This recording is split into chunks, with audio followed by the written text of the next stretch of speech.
boys and girls. Welcome back to another episode of Kid Zone.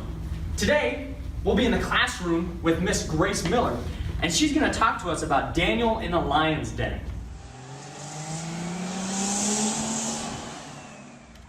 Hi everybody. Before the lesson, we're going to sing Trust and Obey.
Hi everyone, welcome to Sunday School. My name is Miss Grace, and today we're going to learn about Daniel. Daniel lived in Jerusalem as a boy, but Daniel and a group of people with him were forced to move to Babylon into captivity. Captivity means that they had to do what the king said. They couldn't go move to a different country, and they weren't free to move around. But here we have a picture, and this is Jerusalem, and over here is Babylon, and it's over 1,000 miles away. Daniel was 17 years old when he moved to Babylon, and when he got there, they changed his name to Belshazzar. But he still went by Daniel. It was kind of like a nickname. Maybe some of your parents or siblings have a nickname for you. Daniel was chosen to work for the king, and he was promoted by the king to a position of authority over Babylon. Daniel was faithful to God and chose to do what was right. There's a whole book in the Bible that is dedicated to Daniel, but today we're going to focus on just one event in it. Daniel had continued to remain faithful to God and serve the king of Babylon. Now Daniel is around 70 years old. Maybe that's the age of some of your grandparents. And there's a king in Babylon by the name of Darius. King Darius had chosen 120 princes. Princes were kind of like rulers to help him govern the people. And over the rulers, he had put 3 presidents in charge. The king preferred Daniel over all the other rulers and presidents because he had an excellent spirit. An excellent spirit means that he chose to do what is right. It says in Colossians 3:23, "And whatsoever ye do, do it heartily as unto the Lord and not unto men." And because of this, Daniel was given a position of authority over all the other rulers and presidents. Only the king could tell Daniel what to do. Because of Daniel's position within the kingdom, the other rulers grew to be jealous of Daniel. They decided among themselves that somehow they must get rid of Daniel. If Daniel was out of the way, maybe one of them could be put in charge. So the rulers started to spy on Daniel and to see if they could find something that he was doing wrong. They were hoping that their leader would do something wrong so they could tell the king about it and get him in trouble. Daniel was faithful to God, and the rulers could not find any fault in him. The only thing they could find was that he prayed and worshiped God. Spying on Daniel wasn't working, so they came up with a plan, and the rulers went before the king with it. They told the king that all the rulers of the kingdom wanted a new law to be made, that no one throughout the kingdom was to ask God or man for anything for 30 days besides the king. If they broke the law, they would be thrown into the den of lions. So for 30 days, if anyone was caught praying to God, they would be breaking the law. King Darius was probably flattered by the request that they wanted to honor him. So the king signed their decree. A decree is like an official order, and when the king signs it, it becomes the law. When Daniel heard about the decree, he knew that when the next time he got down on his knees to pray to God, that the men would be watching him and report him to the king. Daniel went into his house before his open window, which was facing towards Jerusalem, and he kneeled down and prayed and gave thanks to God 3 times a day, just as he had done before. This was what the rulers were waiting for.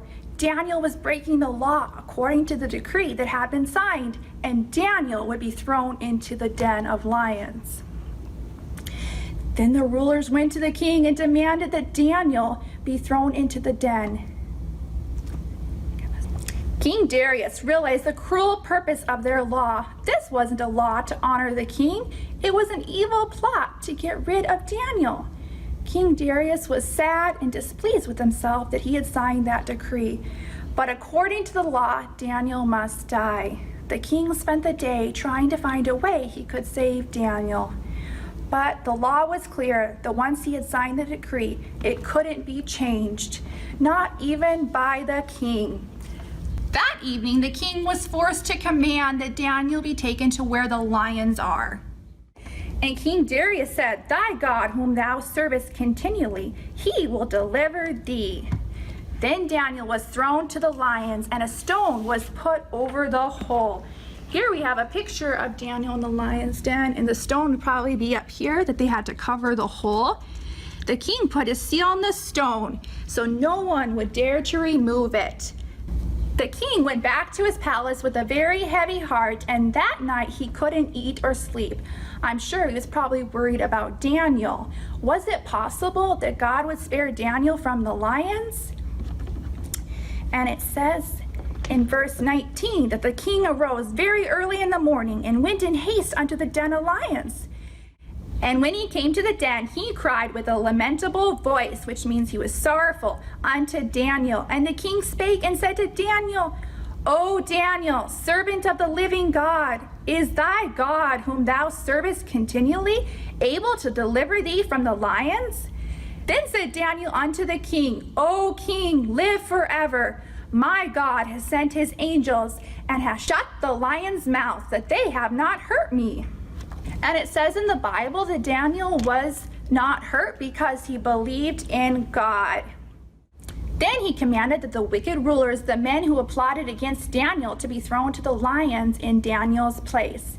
King Darius said, I make a decree that in every dominion of my kingdom men tremble and fear before the God of Daniel, for he is the living God and steadfast forever. And his kingdom that which shall not be destroyed, and his dominion shall be even unto the end.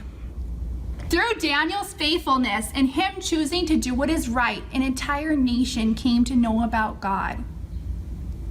Like Daniel, you can choose to do what is right every day by not lying, honoring your parents, helping out with your brothers and sisters. There's a song called Dare to be a Daniel, and maybe some of you guys have sung in Sunday school, but today I'm going to read just a little bit of it to you guys. It goes, dare to be a Daniel, dare to stand alone, dare to have a purpose firm, dare to make it known. Standing by his purpose true, heeding God's command, honor them, the faithful few, all hail to Daniel's band.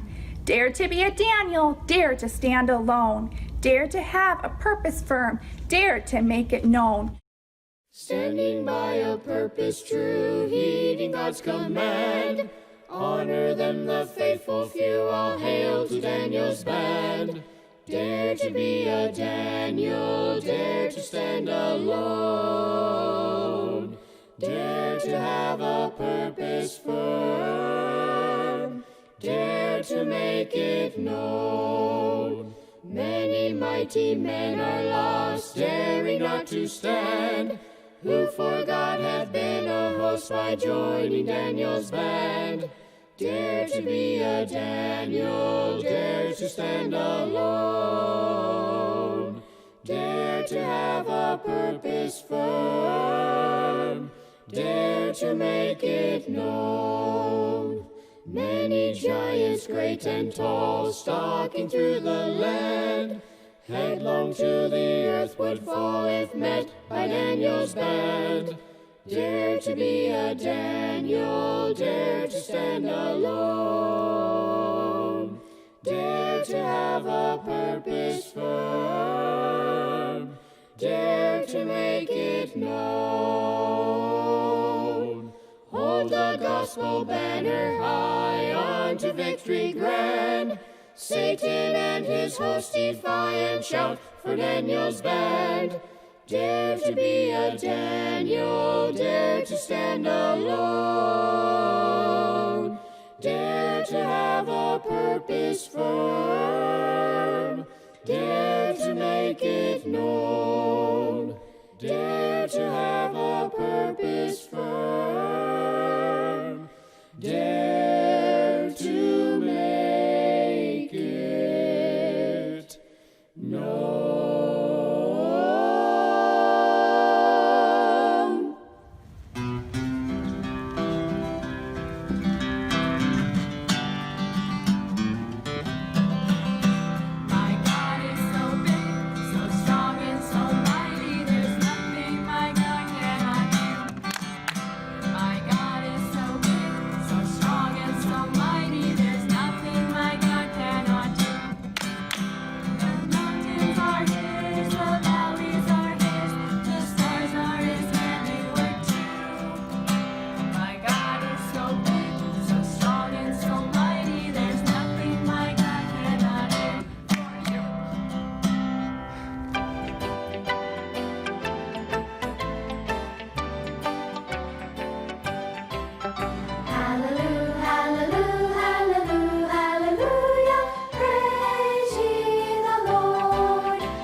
Hey guys, hope you enjoyed learning about Daniel's faithfulness to God despite the different trials that he faced.